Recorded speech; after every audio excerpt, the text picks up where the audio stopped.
Good afternoon and welcome to today's webinar sponsored by the CTE Technical Assistance Center of New York. A few technical points before we begin. Only today's presenter will be audible. The webinar will be approximately 45 minutes with 15 minutes for questions toward the end. You may submit a question to be addressed at the end of the webinar by typing it into the questions pane on your control panel or by raising your hand. You will then be announced and unmuted during the questions.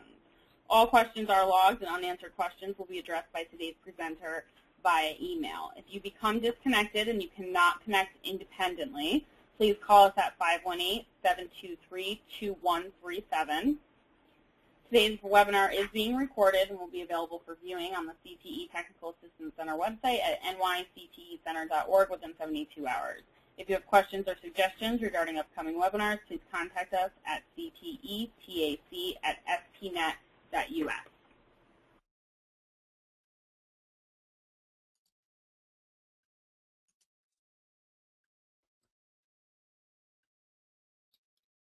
Good afternoon. Hi, my name is Rob Gerver. I am a mathematics teacher at North Shore High School. I've been teaching here for the past 37 years.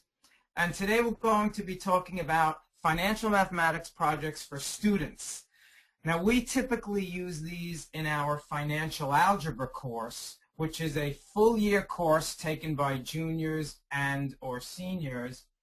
And it includes units like the stock market, modeling a business, banking, credit, owning an automobile, employment, income taxes, buying a home, retirement, and planning a budget. But these projects could be used anywhere they would fit. So if you have a senior course or a junior course or a freshman course where one of the projects dovetails nicely with the project that you're going to be seeing, then by all means use it. These projects have been refined over the past 37 years, and they involve kids getting out there. They're deliberately not internet-centered because we feel the kids get enough of that. We're trying to get them out on the street and talking to people and pricing cars and insurance and pricing funerals and doing all sorts of things like that. So we deliberately built in this sort of community outreach type of thing, and it's been a very successful and rewarding endeavor. The course and these projects are the quintessential antidote to when am I ever going to use this, which kids are always screaming about in mathematics. I sort of wonder why they scream about it in mathematics, because I don't feel we're used any less, probably more than some of the other things they learn. I don't know where they're using their Shakespeare or their art or their music or their history any more than they're using mathematics. But we're the teachers that always get that. Thankfully, in the financial algebra program, that really isn't an issue because it presents age-level interest for these young adults. Keep in mind, we are not dissing any other higher-level mathematics when we sort of become proponents of financial algebra. And we don't like when the kids ask that question, when am I ever going to use this? Because right at their desk, they're sitting with half a dozen things they couldn't live without that could not have been invented without mathematics. And that's the answer I give them now when they ask, when am I ever going to use this? I give them the answer, if everybody didn't sit through these courses and 5% of them actually liked it, all those things you can't live without wouldn't have been invented. So be thankful we expose lots of people to mathematics, and a small percent actually seek that as a field and invent the things you love.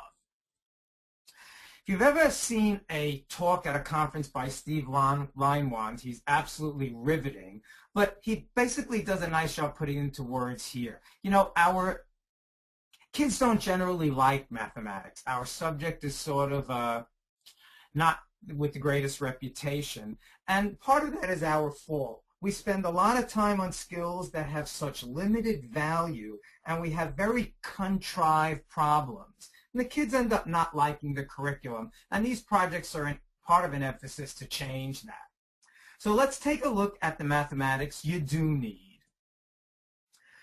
What are these projects? Well, the projects that the students do outside of classroom instructional time, so they are not done on your clock. And like we said, they're centered around non-internet activities, although some do use the internet. We want the kids out in the world.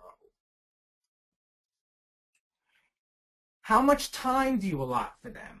Well, because they're long-term assignments and they're done outside of class, I always give the kids a few weeks. I assign them in advance, and the kids can apportion their time appropriately over the next few weeks. In some cases, the kids can start the project immediately. In other cases, they have to wait until we learn a little bit during the unit before they can understand the project. So either way, time isn't an issue. We don't like to make these rushed assignments because they sort of have an independent study component. We're sort of placing the ball in the kids' court as far as presenting quality material they can have pride in. These projects teach a lot more than mathematics, a little subliminally, but very deliberately. First of all, we want the kids out there. These kids are young adults, and the community business partners are very nice to them, first of all because that's just being civil and courteous, but also they are potential business. If a kid runs home at the dinner table and says somebody was not nice to him while he's doing his project, well, the parents are not going to use that business. So it really does have a very positive thing about the community outreach component. Every single project I've ever assigned requires the kid to hand in a written thank you letter, which is not in a sealed envelope, and that's part of the project. I read them and mail them, so I seal them. It's amazing. Kids now don't even know where to put a stamp on an envelope. It's pretty sad. They don't know how to address an envelope. They don't know letter writing. They get away everything with a quick text and an email. And we're sort of trying to show when letter writing is appropriate. We've actually gotten thank you letters for our thank you letters from the community businesses because they really feel that kids need to learn this and they appreciate getting a letter. Nobody gets letters anymore. Everyone gets 600 emails a day, half of which are deleted and the other half are ignored. So when you want somebody to take note, you write a letter, and that's what we're trying to teach them. So we fostered a very positive school-community relationship that we're very proud of and has been going on for almost 4 decades. You can look at these projects any way you want. You can change them, you can add things, you can subtract things. You're going to get Word documents that the kids can use as templates. You can choose to use those. You can choose to alter them. You could choose to not use them at all. Sometimes it's good to teach the kids how to organize their thoughts by having them do the projects without any of the guide templates. You can use a combination of those methods.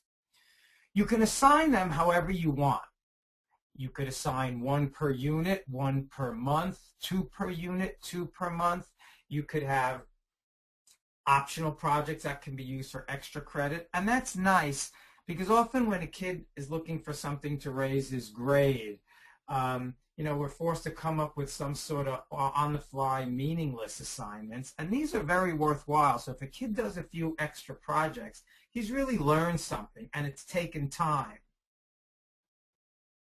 We're going to take a look at some sample projects, and from this, you may think of some of your own. You may combine some of them. We do like the kids to get a little independence on this. So again, the templates are useful, and you can decide not to use them, decide to use them however you see fit. It might be a good idea to let kids use some at the beginning of the year, and once they get it, then you can sort of have them just run with the ball on their own. You can give them the project and let them organize it however they see fit. So here's a typical template. This is a project on pricing a new car, which is so much fun. The kids go to a dealership, they write the make, model, and year of car, they get the price, The sales tax is a bit of a revelation because they don't realize that tax could run into the thousands of dollars. They look at the down payment and the amount they should finance. Notice there's a little box where they attach a business card. We require that wherever they go. And this way we can check that the letter they hand in was addressed correctly. And that also shows that they actually went there. When kids do these projects, they can do them under the guise that they're really looking for a car. They can go with their parents and act like that. Or they can just be honest and say, I'm doing this project for their math class. We are very frank with the kids and tell them that the businesses in the community have a vested interest in their business and will always be very cordial and helpful to them. This doesn't take more than a few minutes of a car dealer's time, and it's a good way for the dealer to make connections. And the kids, if you see in the bottom, they have to list the options and the standard equipment. They have a lot of fun picking out things and pricing things and deciding what they want. It's a nice thing. It's much more live, much more lively than the sterility of just going on the internet. And of course we know we can price things, but you can't negotiate as well, and they don't get the feel for being in a dealership. Well, this project helps them find auto insurance for that car. And unlike a project from a textbook, they are getting the price for the car they selected, or another car if they want. If a parent is giving them a used car, they can use that car. They're going to have to wait until they learn during the auto unit what all these insurances mean, because they're going to be talking to the agent about how much bodily injury liability or no fault or deductible or comprehensive they want. They're going to investigate the total cost, the monthly cost of doubling the coverage for no-fault insurance if you live in a no-fault state like New York, and finding the savings if they double the deductibles. So we want them to sort of play with, if you ever see those Progressive insurance commercials where you can, you can sort of customize your own insurance premium. That's what we want them to do, and they can realize how much can they afford per month for car insurance. Again, there are things about discounts, which all insurance offers as multi-car, if you take a defensive driving course, good student discounts, and a lot of insurance companies have their own good driver program where if you complete an online program, they'll give you an additional discount. Again, we attach the business card, and there is a thank you letter handed in. This is an example of one from 1983. So this is 31 years old, and you can tell by the style of the business cards. By the way, we've actually had some of these people come in to speak to the kids, just have like a guest lecturer once in a while. And if you look at what the cost of the car was in 1983, it's a $16,000 car. It's a Chevrolet Blazer. And this is the kids' form template from 1983. Now they're going to comparison shop loans for the car they picked. And they're going to go to two lending institutions. They could go to a bank, a commercial bank, a credit union, and compare all the terms of the loan. There's space for two business cards, and they're going to hand in two thank you letters. Usually they're just going to use a local bank or a credit union. Those are the two most popular. If they use a bank, we recommend they go to a commercial bank and a savings bank just to see the difference. There are other banking projects coming up. Here is that loan project from 1984, and look at the interest rates. 13.75%, 14%. Compare that to what the interest rates are now. And there again, you see the very dated business cards. But this kid was borrowing $12,000 over 4 years. And once they bring in the project, we can then, especially with online monthly payment calculators, very quickly change the terms. So what would it take them to pay it off a year early in 3 years? How much more a month would they need? It's just great stuff. This project is a template on comparison shopping. I had to do this in college. This is where kids walk into a supermarket with a clipboard and a list of a market basket of items. I just made this 30 items. You can change that. They compare the nationally advertised brand, which might be Del Monte or Nabisco, with the store brand. So if they're going to a Stop and Shop, they're going to be comparing fruit cocktail from Del Monte to the exact size and product store brand Stop and Shop. They're going to look at the cost weekly of these 30 items, and particularly the difference. So if you look at question 2, find the annual savings if the store brand is purchased as opposed to the nationally advertised brand, and then look at that for a year. And then we have great discussions. The whole thing about the class is you have very passionate discussions. Which would you enjoy more? You'd have to compare the taste, and if you see number 3, there's a taste test. We have blind taste tests right in class.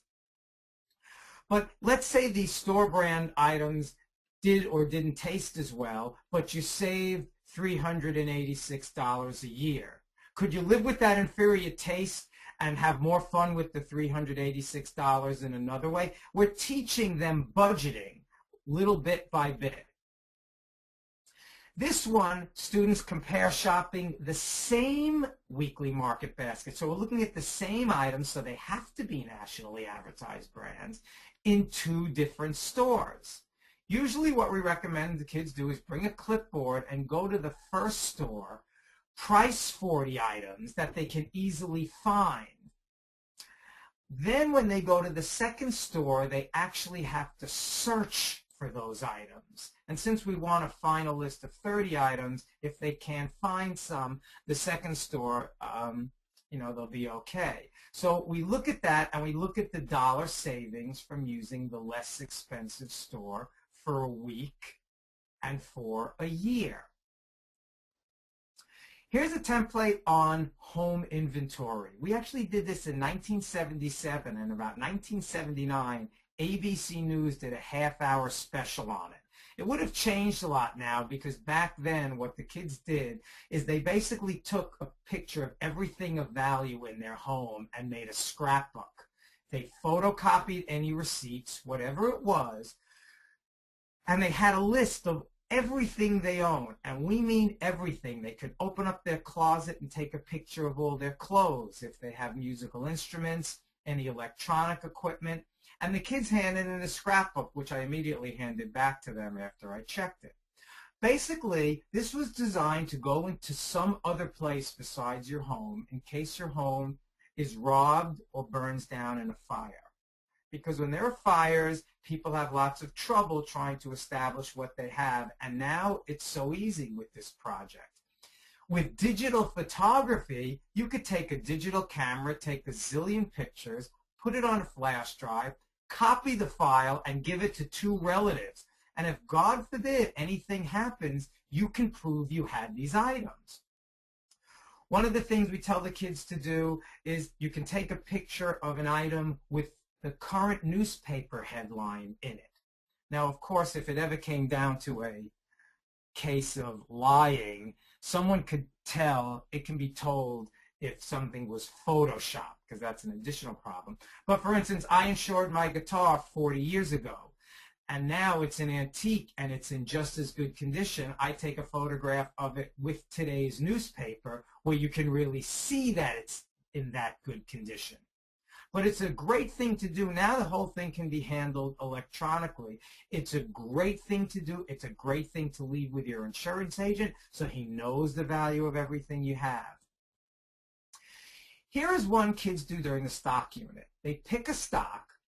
We have them do a little research on what the company makes and the history of the company. And then we actually have them chart the stock. Every day they look online or in a newspaper at the open, high, low, close, net change, and volume of that stock for that day, and they make a graph. Here's again another graph from 1983. That's a Rexograph, one of those smelly, carcinogenic purple ditto sheets from back then. But if you look at the graph the kid made, it shows the open and the high, low, and the close. And it has the volume. When the unit is over, we have the kids actually draw a graph of the volume. So they keep notes. And of course, once they have the data, they can always fix the graph if the one they are using gets a little messed up or they make a mistake. And that's handed in. You can tell we have a lot of bulletin boards going on because of the nature of these projects.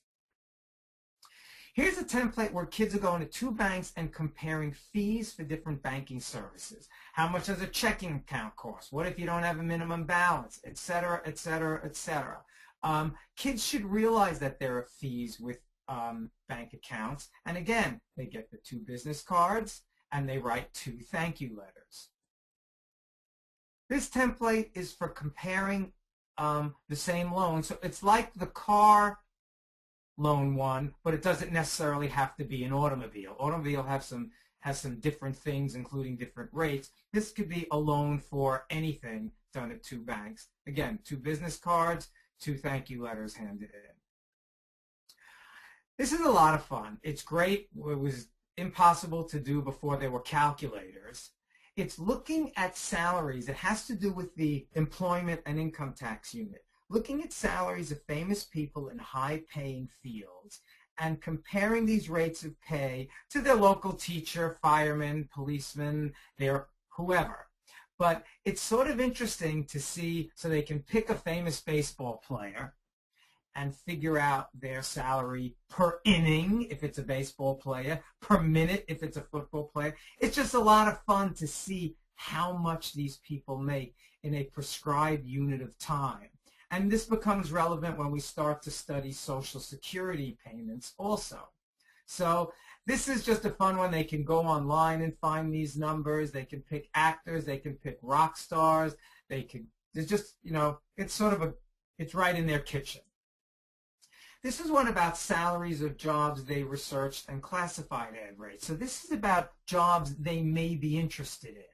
And a lot of this whole program with the projects and the financial algebra course is a sort of very quiet lecture to a kid on the importance of going to school and making a good, honest living to make a good salary.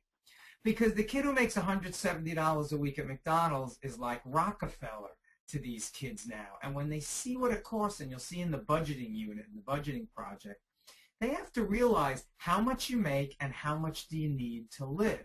So if they always wanted to be whatever profession, an accountant, a doctor, it could be a lawyer, it could be a teacher, it could be a nurse, an aide, whatever, they can see what the gross salary is for the month, and then they're going to learn how to find income taxes on it and figure out what the weekly salary is. They're also going to look at the classified ad price structure of the either internet source or newspaper they got the classified ad was placed in.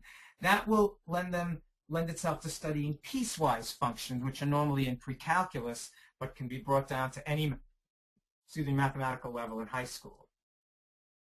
Here's a project on the interest on a mortgage. The kids have already had some exposure to loan projects early in the year, as you've seen, but they have no concept of what, if you buy a house for $500,000, how much the interest is, and what the difference is for a 15 or 30-year loan. They cannot believe that you can actually pay hundreds of thousands of dollars in interest. And again, it's another education on how important it is to make money to live at the level you want to live at or the level you're used to living at. Pricing a funeral. I had to do this in college. I took a consumer course, and a lot of the ideas for this project all these projects came from that. But here we've spent a year in financial algebra talking about caveat emptor, telling kids how important it is to double-check prices, comparison shop, etc., etc. Well, why do we price a funeral? Well, who plans a funeral? The closest to the deceased. The closest to the deceased is not going out to comparison shop funeral costs. And a funeral director obviously knows this. Once someone walks in the door, they got them. And that's a very disadvantageous position for a consumer to be in. So the time to talk about funerals is when you can sort of laugh about it a little bit at a dinner table or something and find out what your parents or your grandparents or what you want at a funeral and why. So when someone ends up planning it, they listen to your wishes and know what the costs are in advance. We've had so many kids do this project, the local funeral directors have asked if they could come and speak to the kids in class. And we sort of felt that sort of took away the whole experience of it. You know, when you go, it's not fun planning a funeral. And if it's a little eerie, well, that's something you ought to feel too while you're doing this project. Again, business card and thank you letter. This one is about looking at IRS Publication 17, which is your federal income tax. It's a pretty thick book, which you can get from the IRS, or you can just get online. You can just use it online, or you can download it at irs.gov. But after the kids have studied Schedule A on long form 1040, and you're going to love this because you're going to learn so much, they get these books. Since they're free from the government, if the kids mail away for them, and they'd have to mail away a few weeks in advance of the unit, so we strategically have them send away for them a few weeks before. If not, they can just download them. They can print them if you need them printed. But it's going to be, 1 or 200 pages. We have them looking at deductions and what is not counted as a tax deduction. And the kids get really into it. They look at the medical deductions and they look at the job and charity deductions, and they ask great questions. So they may wonder why a health club or a smoke enders is not tax deductible, or is a swimming pool deductible? Well, if you had a medical note that said it was a necessity, it might become deductible. They like the little nuances of all this stuff. And again, it brings out a lot of passion and discussion, which is a great thing in these classes. Here we have them compare the cost of a wedding. I mean, it's just unbelievable what is charged for the bands, the dresses, the photography, the catering, the flowers, etc., etc. And this is a great one to leave. This is not an exorbitant template. This is a very sort of bare bones template because the kids will have fun with this. They'll just want to go. They'll bring home back estimates and everything like that, and figure out what it costs for a wedding. And we compare that costs to all of the other costs, like we priced a mortgage. How does that compare to a year of house payments? How does it compare to the cost of a car? How many hours does it last? You could have two kids price a wedding and have one deliberately price a cheaper wedding and then someone a more expensive wedding and discuss the difference. Again, business cards, and this one could require several business cards depending on how many people they go to. And I guess we can talk about here on how it's graded. You can make up your own rubric, but obviously when these are independent study projects, some kid could really get into it and really just do an unbelievably deep job, while someone else maybe looking to sort of take a quick way out. And we consider the effort and the input in time and endurance part of the grade too. This is, again, lending institutions for the same loan. The kids can borrow money for anything, so this is really just like the one we've previously seen. Once the kids have done the projects, yeah, we can plaster the walls of the bulletin boards with the bulletin boards in school, which is a nice thing. It builds enrollment for the following year's course because the kids in the hall see all this stuff going on. We also have the kids do presentations in their class, and they can even make presentations in other classes. You can send kids down to the elementary schools to make a presentation if it fits with something they're studying. You can do it with a PowerPoint on a smartboard or just a screen or just a wall if you have PowerPoint capability. You can actually teach the kid, and it's very simple, to pre-record and narrate a PowerPoint, and it can be played like a slideshow in class, and the kid doesn't have to actually go up there. And the kid can also then read his script. It's not the same experience as an oral presentation, but you can then count the scripted thing, how it was written more, because then it can be read. But obviously the kid had to write the script before reading it. It's a great way to present something. You can actually save these presentations as movies. You can put them on YouTube. And of course, the kids make trifolds. The thing we like is if they make a trifold, we want, if they're making a presentation to the class, we want it to be visible to everyone in the class. So they have to be cognizant of the size of the fonts and pictures they use if they're on a trifold. Again, we love using the bulletin boards, and you may consider it a dinosaur, but it is great if you want everyone in the room to see it and you don't have a PowerPoint, is brush the dust off the overhead projector. You can make slides by just putting printed matter in a photocopier, and you get instant beautiful slides, and the kids can do a presentation. It's just like a poor man's PowerPoint, but the overhead projectors are all over the place, and they do a great job so the person 30 feet away in the last row can see. How can the reality check projects be used to improve oral presentations? Well, one of the things that kids like to do with PowerPoint, the first thing they seem to go to is the glitz factor. They pick a background, and every time they have a title come on, it shoots in or bounces in from the side. And we use this as a chance to teach them a quality academic-looking visual presentation. So all that glitz is great if you're going to a Sweet 16 and you have that movie about the history of the girl's life. But we're trying to show them here that the thing is restraint. This is academic. We want it to look academic, and we don't want to have colors and craziness for the sake of colors and craziness. So we're really teaching them another skill, even if they know PowerPoint. And the main thing is restraint, because it's so tempting to pick different fonts and colors just because they're there, and these kids are so used to it. I've seen so many presentations by sixth graders, and I get dizzy looking at them because they just overdose on the craziness. So it's a great skill.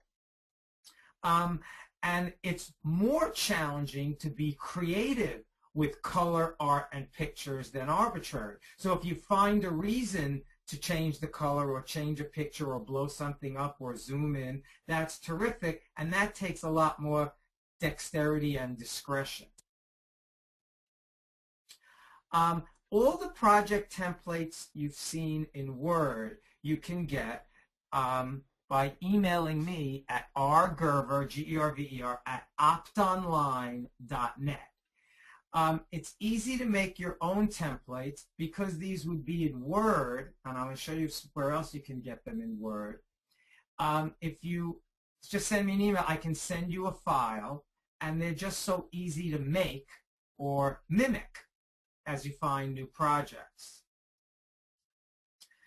This is a website for the financial algebra course that we teach at North Shore High School, and if you click on Making the Case, which is the second link in the orange here, and you look for reality check projects, you will actually get the Word file there on all of these projects.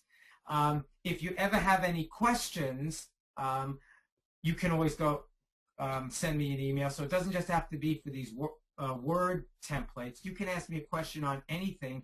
I've been doing this since 1977. I've made a zillion mistakes, and if you don't want to reinvent the wheel, it's obviously very easy to get in contact with me. And if it starts to be an exorbitant, a big deal, we'll just do it over the phone, and we can banter back and forth if it gets to be too many emails.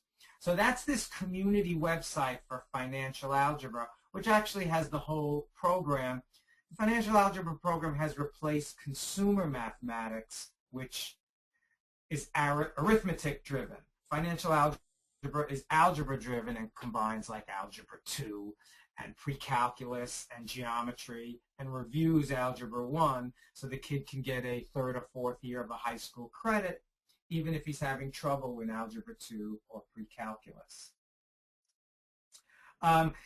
The book has a lot more projects, so we must have gone over about 22 dozen projects, maybe 30 projects. The book has dozens and dozens more, and now that you've seen the idea of the template, the any project you find can be turned into a template, or again, you can have the kid just run with the ball the way the kid would, on an independent project, and he can organize it himself. We're going to take some questions. I'd like to thank you for attending, and you can ask any questions about anything now, about the projects or anything else.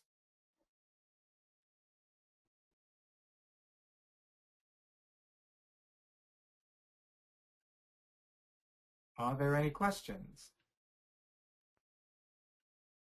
We don't seem to have any questions at this time. We can give the attendees a couple minutes if they'd like to type in some, and I will read them out loud, or if they'd like to raise their hand, and I will announce them. Sure, that would be great.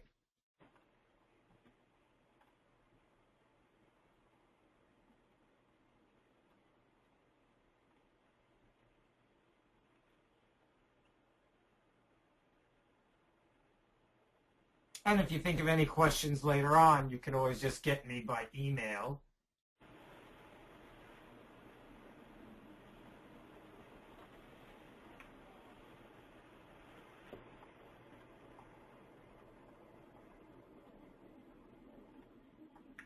All right, it doesn't seem like we have any questions. Rob, do you want to tell the attendees real quick before we end for today what your email is in case they have some questions? Sure, let's go back to it. There it is, and I have another one at school which you can use. It's Gerver R at northshoreschools.org. That's Gerver R at northshoreschools.org. And I can answer any questions about the program, the course, the projects, or anything. We have another webinar on compound interest coming up, I believe, in 3 weeks, where we'll be looking at compound interest, and that can be a part of many different mathematics classes, from Algebra 2 to PreCalculus to the financial algebra. So that can be in a lot of different mathematics classes you might be teaching.